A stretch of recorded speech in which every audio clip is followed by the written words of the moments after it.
Picture a figure in an all-black suit, face covered except for the eyes, leaping silently between rooftops and vanishing instantly into the darkness. This is the ninja you know from movies and video games. But the historical truth about this mysterious figure is completely different from this image. Their real name was shinobi, an old Japanese word meaning to hide or to steal away quietly. And the word ninja itself that we use today didn't enter common Japanese language until the 19th century, centuries after these people actually began their work. And most of them weren't actually a separate warrior class like the samurai. They were ordinary farmers from isolated mountainous regions, especially the Iga and Koga areas, working their land most of the time, and were sometimes hired by nobles or samurai for spying or sabotage missions in exchange for pay. And their primary mission wasn't the assassination you see in movies. It was mainly intelligence gathering, infiltrating enemy camps, counting troop numbers, mapping out castles, and relaying that information to whoever hired them.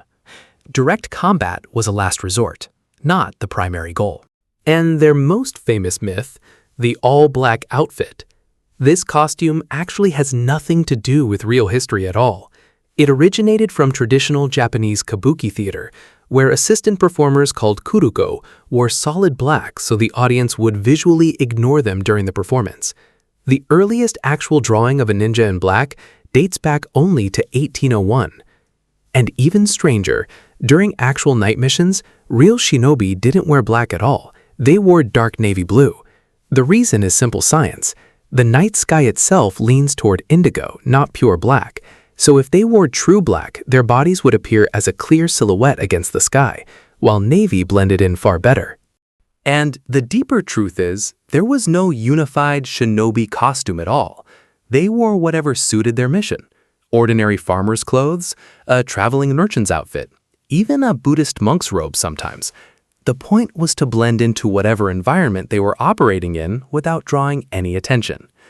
And of course, there's no historical evidence of supernatural abilities, like invisibility, flight, or magic that you see in cartoons.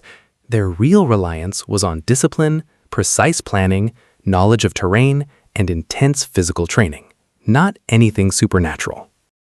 But their real tools were quite clever despite their simplicity. Ropes with grappling hooks for climbing walls, simple metal breathing tubes for brief underwater use, and basic lock-picking tools. Even the shuriken, the famous metal throwing stars, were used more as a distraction tool during an escape than as a primary killing weapon. The mountainous Iga and Koga regions were geographically isolated from any major noble's control, and this created a relatively independent local community that economically relied on renting out its military and intelligence skills to warring nobles in neighboring regions in exchange for good pay. Fortunately, there's a real written manual from that time called the Bansen Shukai, documenting their actual methods, how to infiltrate, how to disguise themselves, and even how to read weather and terrain.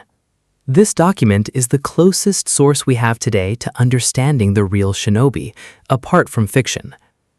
And contrary to the professional assassin image, there's actually no strong, well-documented historical evidence of a successful assassination carried out by a shinobi in the dramatic way we imagine. The most famous alleged story, an assassination attempt on a well-known Japanese commander, is even highly doubted among contemporary historians. What has stronger documented evidence is sabotage.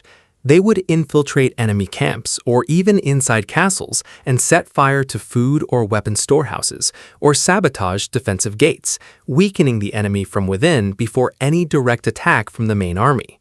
And their relationship with samurai wasn't rivalry or hostility as movies sometimes portray it. They were a lower social class, hired by samurai or nobles themselves, working for them as a complementary intelligence tool, not independent rivals regularly fighting them face to face. And when Japan entered the long period of peace under Tokugawa rule, the actual need for spying and sabotage skills declined significantly.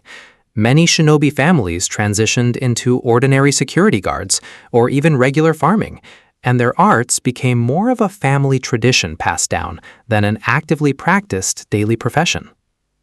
And in the 19th century, Japanese writers and novelists began writing thrilling stories about shinobi, adding them exaggerated supernatural abilities to attract readers, far removed from the simple, practical, historical reality they actually lived. And in the 20th century, Japanese and global cinema took these exaggerated legends and visually cemented them with the full black outfit and supernatural abilities. And this image spread quickly around the world through films, animation, and games, until it became the only image most people know today. And today, the Iga region itself has become an official cultural heritage site in Japan, with a dedicated museum showing visitors the real difference between legend and reality, displaying their actual simple tools alongside the fictional image that cinema created later. And ninjutsu arts are still taught today in specialized schools around the world, some preserving the historical practical aspects like stealth and planning, while others lean more toward the modern athletic and combat side. So to summarize the difference, the legend says a full black suit. Reality says ordinary camouflage clothing. The legend says a professional assassin. Reality says an information gatherer and hired farmer. The legend says supernatural abilities.